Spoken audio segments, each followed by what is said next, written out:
Hello, everyone. Before we got married, I think I imagined a utopian relationship in which Michelle and I would live in perpetual, joyful harmony with one another, where nothing would ever go wrong. The happy songs of robins would greet our every sunrise, and rainbows would turn themselves upside down to offer us their smiles. We would never argue. We would never upset each other. No storms could or would ever rock our boat. Holy smokes, was I naive. Can you even imagine such a relationship without any tension or disagreement? Can you fathom the idea, for example, of raising teenagers who you love dearly without any arguments ever? Or being married to someone with whom there is never any friction? It seems ideal, doesn't it? But it also seems frighteningly distant from reality. As we move into Advent, consider this: unity requires tension. Unity requires tension. Before Christ's arrival, all creation was neatly divided into two separate realms: God and man, heaven and earth, light and dark. It was conveniently neat and tidy. God's realm was good, humanity's realm was not so good, maybe even bad. There was distance. Jesus came, of course, to bridge that divide and unite creation with Creator. Inevitably and unavoidably, unity brings tension, just as in marriage, just as in parenthood. When we love someone, we want them to be free to be the person they authentically are, not the person we might prefer them to be in certain situations, but the person they authentically are. So they'll sometimes say or do things that frustrate us or even upset us. In the person of Jesus, God gives us that same freedom, showing us how we are loved always and forever, no matter what. The tensions that come through our unity in Christ jumps at us from the gospel. We are faced with having to reconcile the selflessness of Jesus' example with the selfishness of the human condition.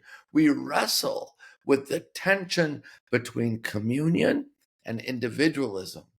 I often identify with the person who pointed out to me recently, sometimes Christianity seems impossible. I can't sell all I have and give it to the poor and also pay my mortgage and save for retirement. Indeed, unity with God mandates that we live with the tension between idealism and realism. The easy way to resolve this conflict is to simply give up on the ideal, give up on the gospel, and dismiss it as something that's nice, but not so practical. Sadly, I fear that's what more and more of us seem to be doing, giving up on the ideals of the gospel, giving up on the idea of truly loving our neighbors as ourselves because it's too hard and feels honestly a bit impractical.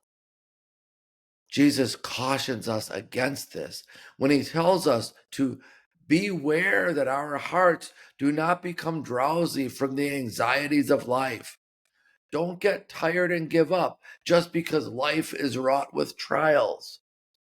Christ does not ask us to resolve life's tension by choosing one side over the other, by choosing heaven over earth.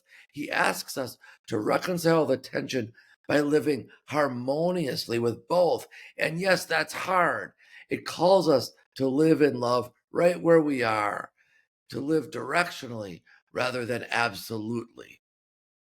This means a life that pursues the direction of the gospel's ideals, the direction of loving one another, even loving our enemies as Christ loves us, even if this is not absolutely achievable in this lifetime. We don't have to be perfect. We just need to be moving in the right direction, the direction of unconditional love.